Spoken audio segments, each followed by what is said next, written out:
दोस्तों, वैदिक धर्म का अर्थ है जो धर्म वेदों के अनुरूप हो। इसे सनातन धर्म भी कहते हैं।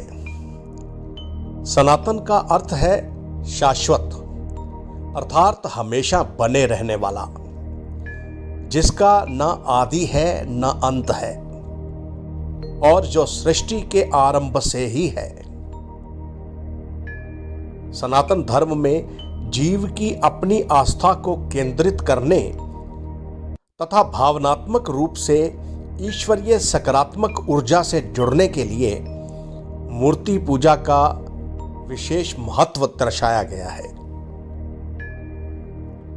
सृष्टि को सुचारू रूप से चलायमान रखने वाले 33 कोटि यानी 33 प्रकार के देवता हैं, जिनमें ब्रह्मा सृष्टि रचना करते हैं तथा विष्णु सृष्टि का पालन करते हैं। विष्णु चतुर्भुज है।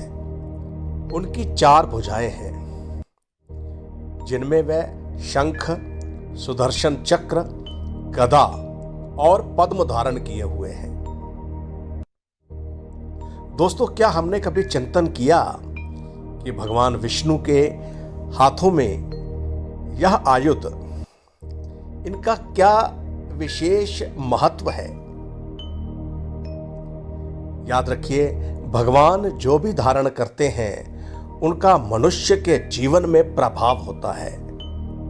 उनका मनुष्य के साथ कोई ना कोई जुड़ाव अवश्य होता है। क्या हमने कभी यह चिंतन किया कि विष्णु मूर्ति के ये चिन्ह किस गुण के प्रतीक हैं और हमें क्या शिक्षा देते हैं? आइए जानते हैं। भगवान विष्णु द्वारा धारण किया गया शंख ध्वनि का प्रतीक है। शंख ध्वनि ओम ध्वनि के समान ही मानी गई है। शंख की ध्वनि नकारात्मक ऊर्जा को नष्ट करके सकारात्मक ऊर्जा का संचार करती है। यह ध्वनि शिक्षा देती है कि ऐसा ही नाद यानी ऐसी ही ध्वनि हमारी देह में स्थित है। आत्मनाद, जिसे आत्मा की आवाज कहते हैं, जो हर अच्छे बुरे कर्म से पहले हमारे भीतर गुंजायमान होती है। और यदि हम भीतर की इस ध्वनि को सुनकर कर्म करें तो जीवन बहुत ही सहज और सरल हो जाता है। शंख जीव को आत्मा से जुड़ने व अंतर्मुखी होने की शिक्षा का प्रतीक है। शंख बजाने वाले मनुष्य के फेफड़े सुचारू रूप से कार्य करते हैं और स्मरण और श्रवण शक्ति और मुख का तेज भी बढ़ता है। सुदर्शन चक्र। सुदर्शन चक्र भगवान विष्णु का अमोघ अस्त्र है, जो दूरदर्शिता और दृढ़ संकल्प का प्रतीक है। सर्वहित शुभ मार्ग पर चलते हुए दृढ़ संकल्पित जीव अपने लक्ष्य को भेदने में सदा विजयी होता है। चक्र शिक्षा देता है कि जीव को दूरदर्शी एवं दृढ़ संकल्प रखने वाला होना चाहिए। पद्म।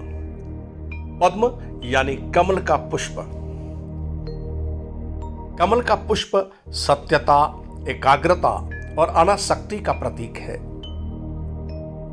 जिस प्रकार कमल पुष्प कीचड़ में रहकर भी स्वयं को निर्लेप रखता है, ठीक वैसे ही जीव को संसार रूपी माया और इस माया रूपी कीचड़ में रहते हुए स्वयं को निर्लेप रखना चाहिए। अर्थात संसार में रहें परंतु संसार को अपने भीतर नहीं आने दें। कमल मोह से मुक्त होने व ईश्वरीय चेतना से जुड़ने की शिक्षा देता है।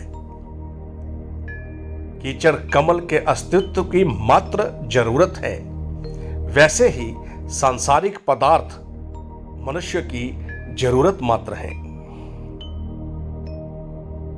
गदा। गदा भगवान की अनंत शक्ति व बल का प्रतीक है। भगवान के हाथ में गदा इस बात का संकेत है कि कर्मों के अनुसार ईश्वर हर जीव को दंड प्रदान करते हैं और यह ईश्वर न्याय प्रणाली को दर्शाती है। जय श्रीमन नारायण।